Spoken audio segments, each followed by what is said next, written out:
Yeah. What's going on? It's amazing that I'm in the same box every week. And once again, there are no Twitter handles at Apter One Wrestling or Chris Prolific. Still, absolutely. Yeah. I'm going to get on the social media team here at Wrestle Binge. And if you're watching, it should be down here. Absolutely. What's going on, Bill Apter? Oh, lots going on. You missed a biggie time. My assistant for the day, very dear, close friend from KSWA Wrestling. He's a promo man. He's the ring announcer there, Tom Lethargy. He and I spent the day setting up and doing an exclusive interview with I call him the marker taker. Now, he doesn't take marks, but Mark Calloway and the Undertaker. So I kind of merged him, and we spent the early part of the day, and I haven't told anybody this. We stopped by the home of Bruno Sammartino, and I saw his widow, Carol. It was wonderful to connect with her again. And then he drove, Tom drove us to the theater district. We're at the Byam Theater in Pittsburgh, where the Undertaker was along with the stage crew, etc., and very modest setup preparing for his one-man show. Beautiful. And it was quite the time. But before the one-man show, I presented him with sponsored by Sportskeeda, the very first Bill Apter Legacy Award. I want to thank Raju and everyone at Sportskeeda for allowing me to do this. And Undertaker was quite moved. I didn't know that he was a fan of mine way back in the magazine days. I had no clue to that, but I did an interview with him that ran, I don't know, about 18 minutes, and it's going to be chopped up into a few different segments exclusively here on Wrestle Binge. But his show they probably drew 2,000 people, a full house in a legit, what they call like a legit Broadway theater. And it was really great. He's very, he came out and he said, "What the heck is a dead man show?"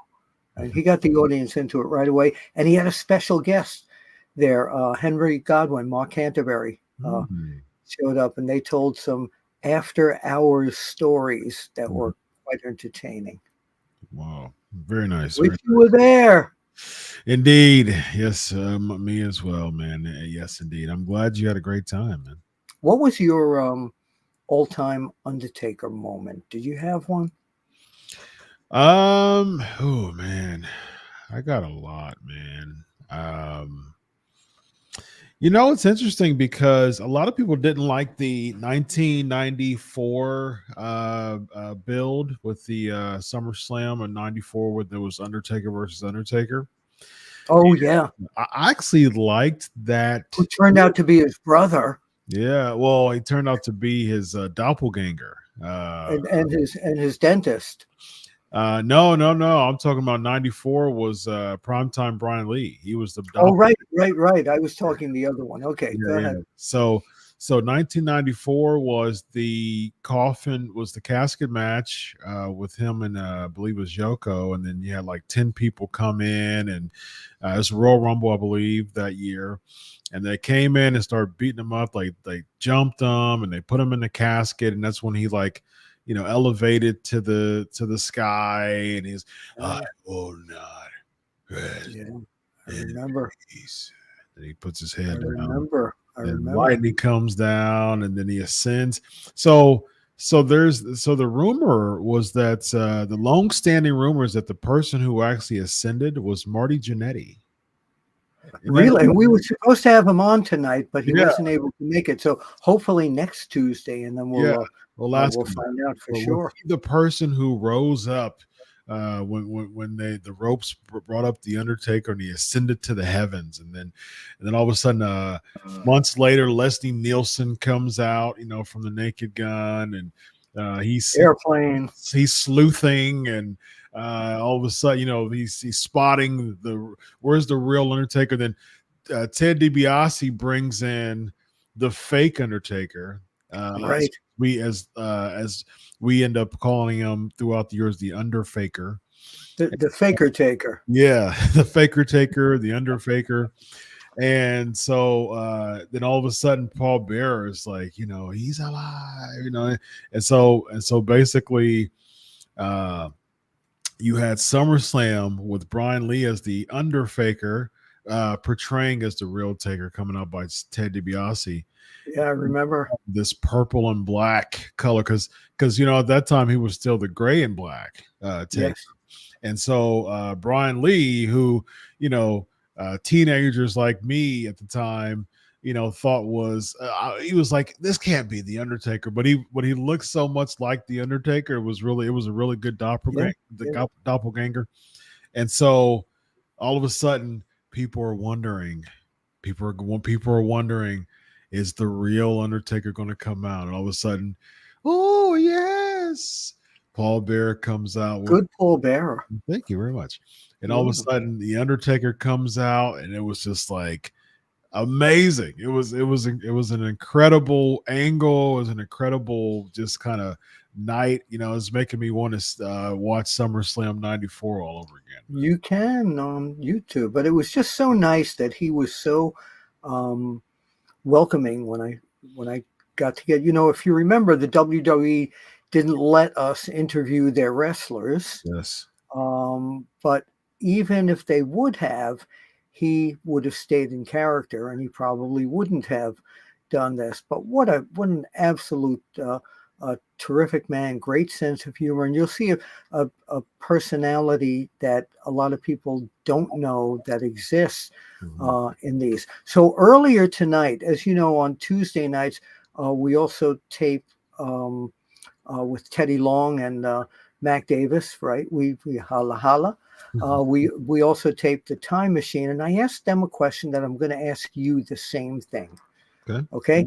WrestleMania is coming up in April here in Philadelphia, PA. Yep. And they're already talking about, the events that are going to go on, NXT, Raw, etc., and the Hall of Fame. Mm-hmm. Who's not in there that this year you want to see go in? Oh, I love these type of questions. So that's why I ask you. I do. I love them. So it's going to be in Tampa, right? Tampa, St. Pete? No, Philadelphia. Oh yeah. Tampa St. Pete is the Royal Rumble. So Yes. Philly is 40. Um, Yeah. so people were talking about ECW themed. Hmm. Okay, you're So going in the right direction. yeah, so I think Paul Heyman would be apropos, right? Absolutely. Yeah. By the way, you got to say that with the Philly accent. Yo, Philly is 40. You know. Philly's 40. Yeah. Yeah. Talking Yeah, I about. think I think Go ahead. Heyman. Yeah, I think Paul Heyman.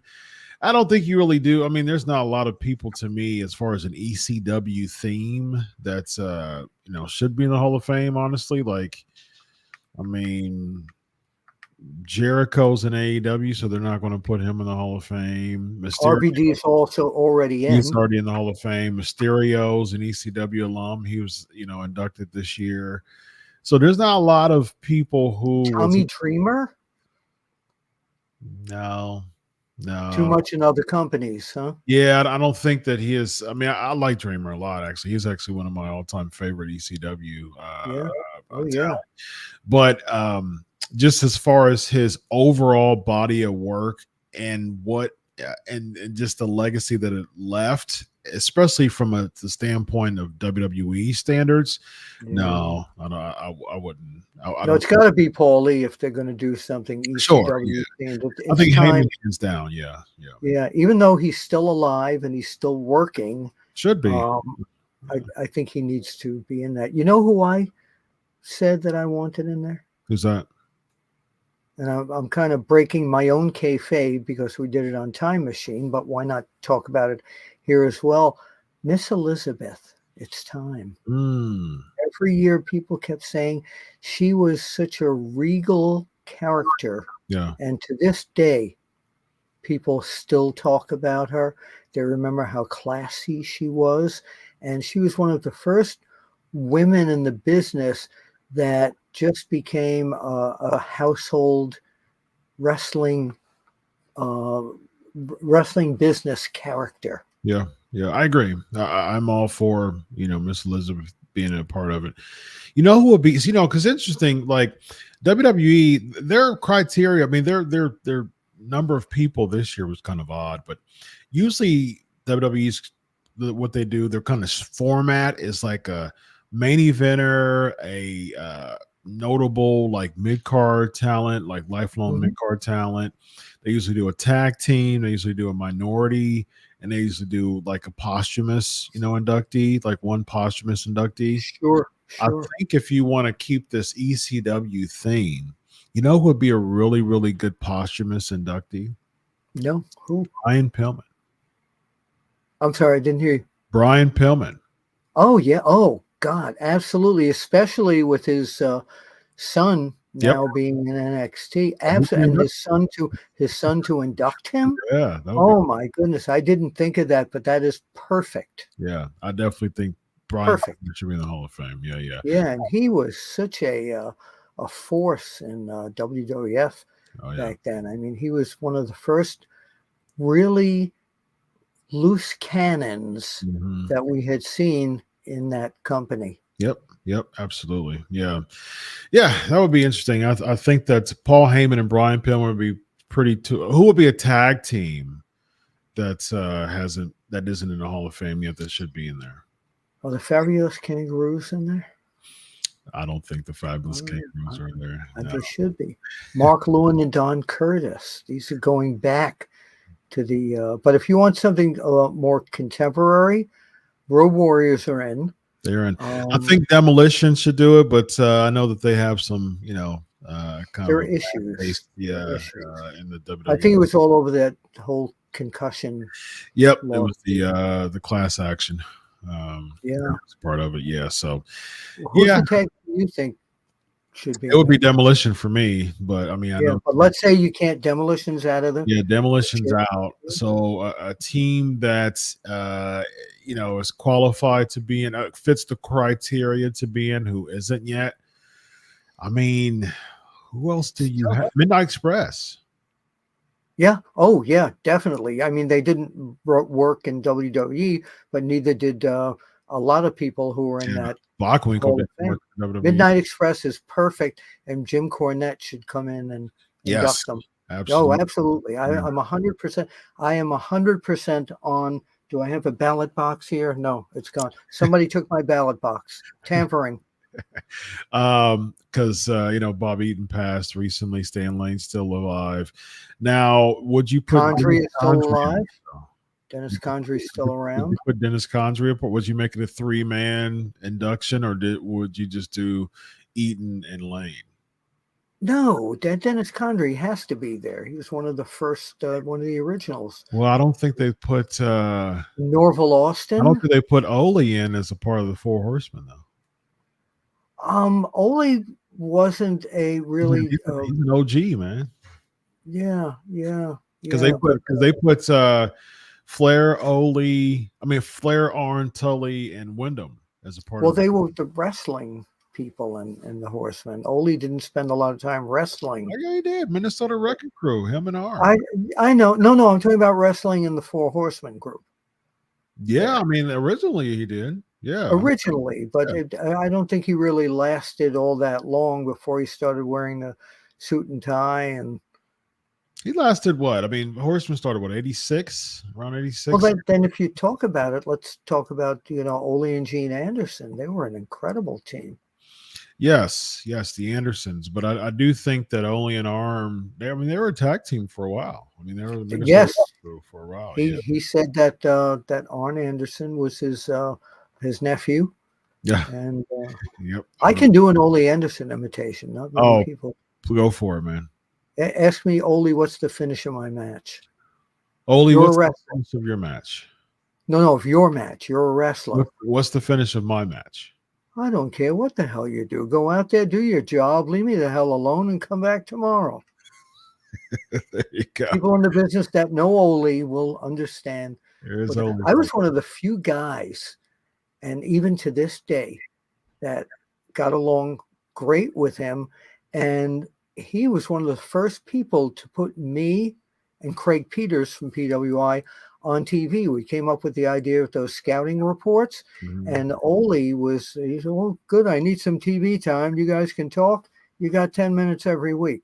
Wonderful. And we sat at a table. There was no set. And we interviewed, I think Larry Zbyszko was the first one when he had the national championship. Yeah. Yeah. But no, the way people didn't understand to get along with Ole is that he made you scared of him if he wanted to, but if you were sarcastic, he loved sarcasm. If you were sarcastic back to him, he liked you. Beautiful. Of course, for those who have you like that, didn't you? I like that. Beautiful, brother. So if you have a question, of course, go ahead and hit that super chat. Super chat gets first dibs to have your question on the screen. Otherwise, we'll look in the gallery and the few to see. I love your Brian Pillman idea, by the way, for Hall of Fame. There's no reason why he should not be in the Hall of Fame this year. Absolutely the best pick I have heard. Nice. Yeah. I agree 100%. I mean, he absolutely should be in the Hall of Fame. I think with Junior there, it just makes sense. It just makes sense as far as him being there, and him and Heyman. Even if you do him, Heyman, and the Midnight Express, Elizabeth, and Elizabeth, those four inductions would be fantastic. Well, who is a current, recently retired diva, lady, girl, that because they usually go with someone who's pretty contemporary but not retired. I think long overdue is Jazz. Oh yeah, and she came from ECW too. So if you want to keep an ECW theme, there you go. That'd be great too. Now keep in mind though, it is Philadelphia.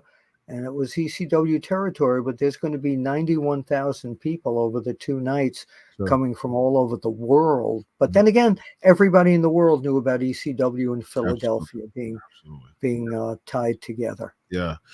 So that's a pretty cool, if you do if you do any, as far as themes are concerned, Heyman, Pillman, Jazz all came from ECW. Now, then we love would have to pick a team that came from ECW. That's because the Dudleys are in. Public Enemy? No. No. The Eliminators would be a no. Saturday Cronus. Nope. Who else? Well, Taz wasn't a regular. Gangsters. What's that? The Gangsters. New Jack. Oh, the Dudleys. No, the Dudleys are in, aren't they? They're in already. Yeah, they're in. They're in already. Well, a few fans out there. Yeah, SK Nation. What do you think? By the way, before we go on to questions, I got a promo copy in the mail of what has to be one of my favorite coffee table books of all time, and it's volume 2 of Pro Wrestling. Every magazine that Stanley Weston, my boss and mentor, ever put out, including boxing. This gentleman named Yano Kane, from that's his real name. Mm-hmm. He's from Canada, and his partner Fred Paulin put this magnificent book together. I mean, if you just look, here's covers of Inside Wrestling, The Wrestler. I didn't realize how many covers I shot for these magazines. The original Wrestling Illustrated before Pro Wrestling Illustrated came out, and just amazing. The PWI almanacs. It's amazing. So it's rare I throw in like a commercial, but if you go to PWMTUG on Facebook, right down on the bottom there, find out where you can get this. They print it on demand. And look at this. They even have coverage of Lords of the Ring, the videotape that Gordon Soley and I did, and a whole history of Stanley Weston and his boxing career. This is, and he's got a first issue out that is all the WWE products from their magazine to the programs from the Garden. It's just an incredible, absolutely incredible thing. So if you're a fan of what I used to do in the magazines, check it out, brother. Is that it right there? But let me check the back. I may have forgotten it. PWMTUG on Facebook. Yeah. Umtug. Very nice. Nice commercial, man. You deserve every commercial anytime you want, man. Thank you. What do you got been watching the TVs at this point? There's a press conference coming up for Full Gear. Okay. The AEW pay-per-view coming up. And I also mentioned this on Time Machine, and it's with Tony Khan, and he's listed as like president, CEO, COO, head of creative, and about 10 different titles. Yeah, I've said that before. You do go to I don't know if I called in the press conference, I'm not sure which Tony to talk to. Correct. Yeah, it's funny. I've mentioned that on shows before. Like I've seen this releases and stuff like that.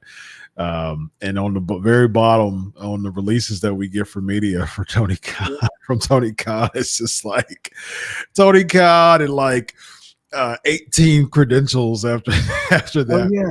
So if you had, let's say you're a member of the press. Yep. And Tony Khan is standing there taking any questions, and you have one opportunity to ask one question to Tony Khan, what is it? Be honest, Tony, is your goal to surpass WWE in the ratings? Okay, good question. Mm-hmm. Yep. Good question. What do you think he'd say? Well, you know, I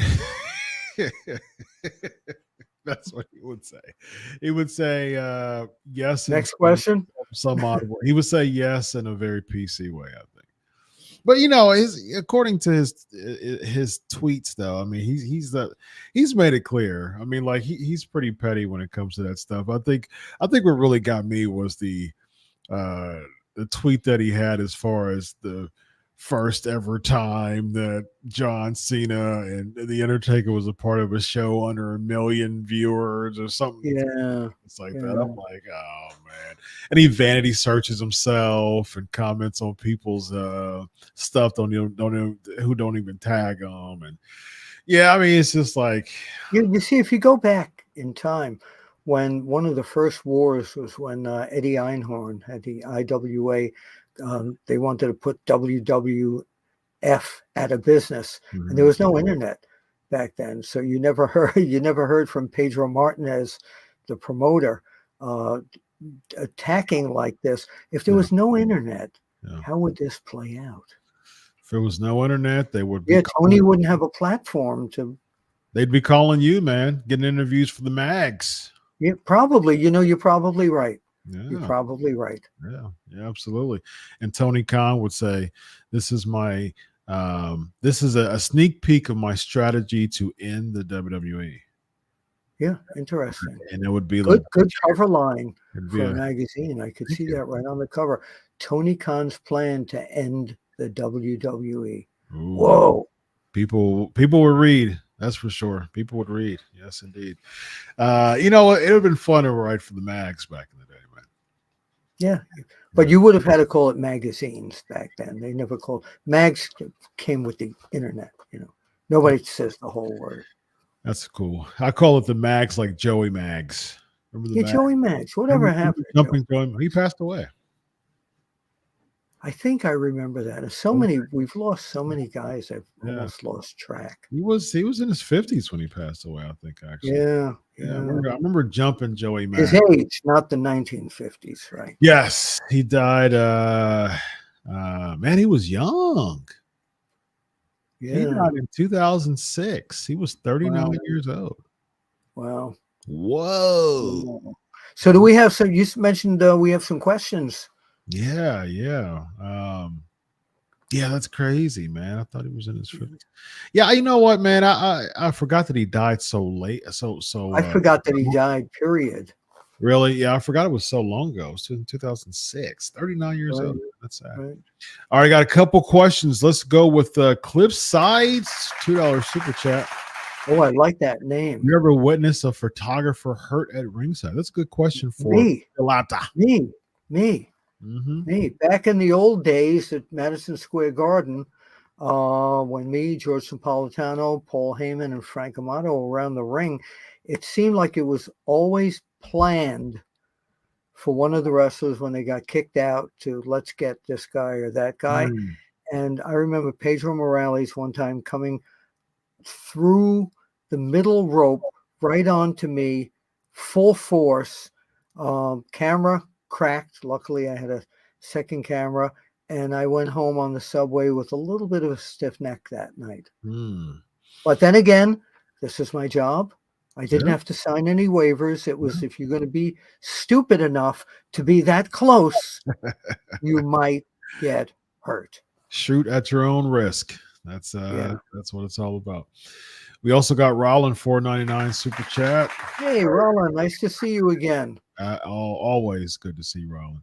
The best wrestler to beat Roman Reigns for the title is Rick Steiner's son. If they build him with a good storyline, he has the total package and lineage. Yeah, total package is Lex Luger, by the way. Watch what you call this guy. Yes. But no, I agree. He's got to get on the main roster and become one of these guys that's personable and unbeatable.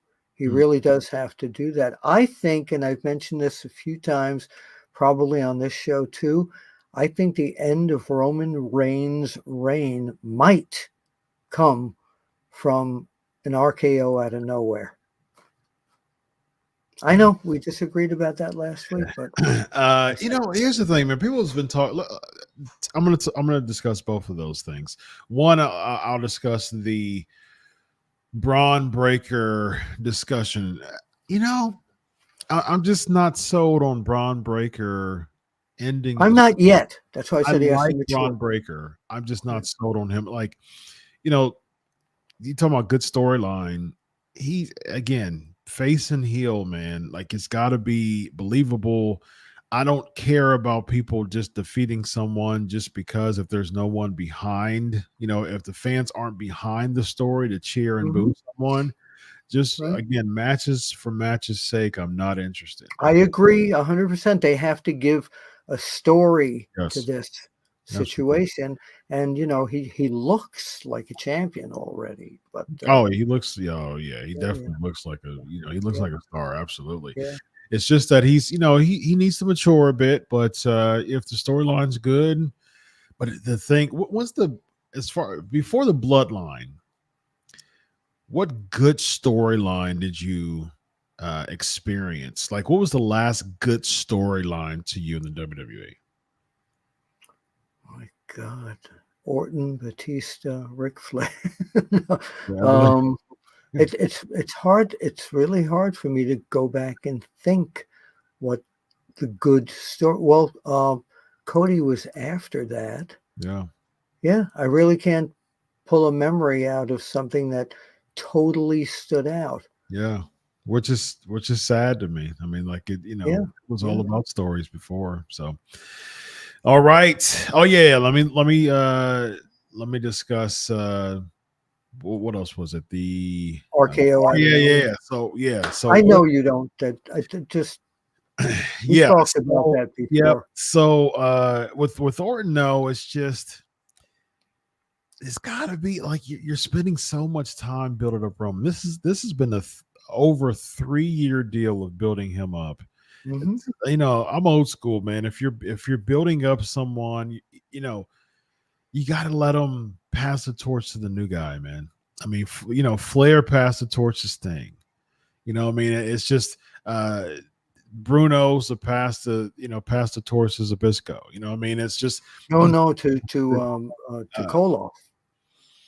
True, but I'm talking about the angle when Zabisco turned over Oh, okay. Bruno. Yeah, back Yeah, in but 1980, I believe it was. the torch passing, and I get that, but um, somehow I think their plan is still to wind up with Cody in that position, but I do maybe think that's not what beat, but maybe not beating Roman Reigns. I think Maybe again, maybe Damian Priest again, cashes in at.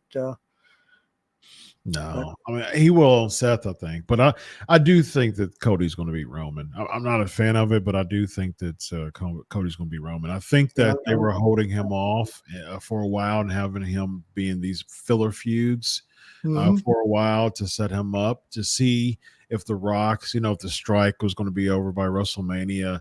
If the strike wasn't over, I do think that the Rock would have won against Roman Reigns. I still think that that's the money match, I honestly still think speaking. it might happen. I hope it does, but I think with the strike, a lot of them are contractually restricted, to as far as just their in-ring work. I mean, remember when The Rock went against Cena, he like tore his like Oh his yeah, groin yeah, area yeah. up, and he was able to. He had to sit out for a while, and that interferes with him acting. So they have restrictions on their. Well, wait a minute. So Rock against Roman, Rock somehow takes Roman out early, hurts him Okay. early. It's Mhm. just like oh my God, I can't believe it. Damian Priest cashes in. Next pay-per-view, Cody beats Damian Priest. That's how it happens. Maybe. Just have Cody beat Roman. No, I don't Yeah, know. I wouldn't want no just like kind of banana peel finish with Roman. Like Yeah. you spent all this time building him up. Make it worth something. Make it a mania moment. Roman has the biggest stock right now to pass to somebody. Don't Still. blow it. Yeah, don't blow it. Still. All right, last question. Cliff Side, $5 super Hey, chat. that's his second question tonight. Indeed. Do you know any details about the 4 primetime WWE specials per year on NBC starting in 2024? I do not Will they yet. be like the old Saturday main event? The old Saturday night main event. I used to love those. I looked Oh yeah. forward to those. Those were big events. Those during the Hogan era. Yep. There, that was terrific. But I don't know at this time what the plan is for that. But I'm sure, since they'll be on NBC, I am sure that they'll be spectacular. They will be network quality entertainment wrestling shows. Indeed. All right, so It's not the National Biscuit Company, is it? Could be. NBC? Okay. Could be. All right, so thank you for all the super chats. We spend more time on the super chats because you paid your money for us to answer your question. You. All right, so let's do a quick 90-second lightning round. And all right, I'm ready. Yeah, just a couple of these questions here. Let's do. Who do you think Cody brings in as an answer to Drew aligning with Rhea and JD? Well, he's already kind of, picked that for his War Games team. So, right, but I do think Drew's going to be with Judgment Day now, so it's going to be he's going to be the fifth member. I do think that they're going to bring in Randy Orton. Yeah. I that's where I think his comeback will happen. Yeah, I think so too, and I also think that they're going to announce it too. I do think that they're going to announce it, and I think that they're going to announce it to get ahead of the curve, so the fans won't be chanting CM Punk's name. I mean, I think they'll still chant CM Punk's name, but anybody outside of CM Punk, if they do a mystery person, will get booed. So unless it's Randy Orton, though, I don't think they boo him. I absolutely think they would boo Randy Orton. Nah. Yes, they booed. They booed Rey Mysterio. I know he's one of the most likable people. They booed him. I know, but they're waiting for they're waiting. They're waiting with bated breath because Daniel Bryan wasn't a part of the role. He didn't come in or he got kicked out, or I forgot what it was. It was in Pittsburgh, I think it was. And then Rey Mysterio was like the 30 spot. He got booed. I do think that if Randy Orton was the mystery person, Chicago's a very smarky, rambunctious crowd. They're like Philly. Yeah, very true. So they're going to be chanting CM Punk. So anybody outside of CM Punk will get booed. They're going to. Oh yeah. Yeah. So that's what I'm saying. They're going to be in Chicago, so they're going to chance. I don't think Randy Orton will get booed. I'm going back to that. Even in Chicago. If he would in Chicago, because the thing is, they're going to be chanting CM Punk. They're going to say CM Punk, and then they're going to hear voices, and they're going to be disappointed. So, from a PR perspective, you got to get ahead of the curve. My bachelor's degree is in public relations, you got to get ahead of the curve, and it is a smart move because I do think the WWE is going to announce either they're going to announce Randy Orton as the special person or he's going to come in on Raw next week. I think that the heels are going to outnumber the Judgment Day, and Drew are going to outnumber the four right then, and all of a sudden voices is going to the theme song is going to come out.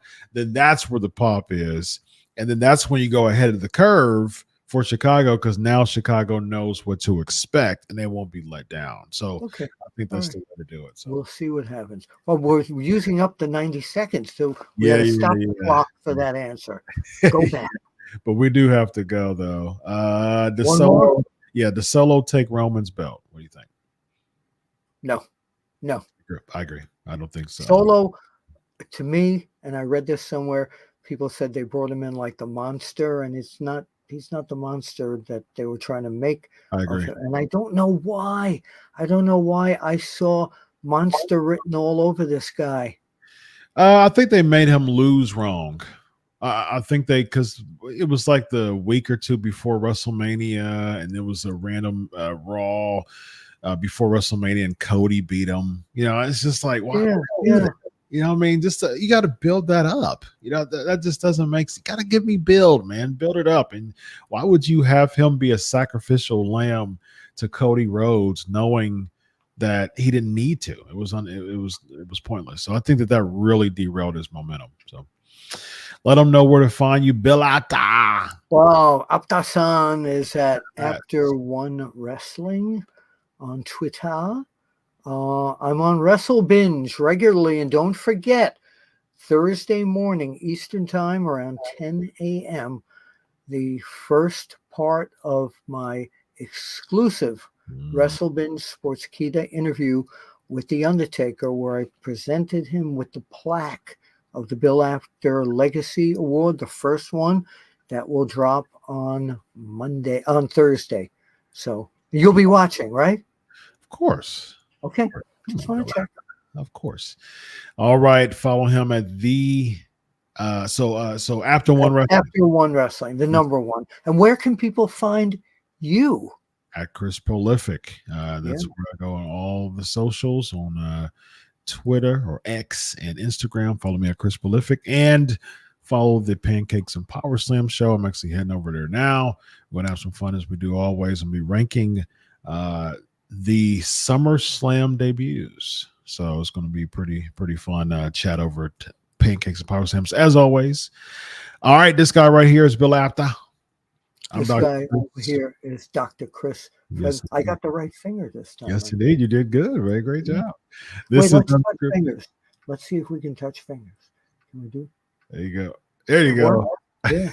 We are the world. No, we got it. It's like electric when we do it. You got to do it again. Oh, I got to try that again. Wait a minute. Yeah, she's like, here you go. There you go. Oh, lost part of my finger. This is UnSKripted. Have a good night, everybody.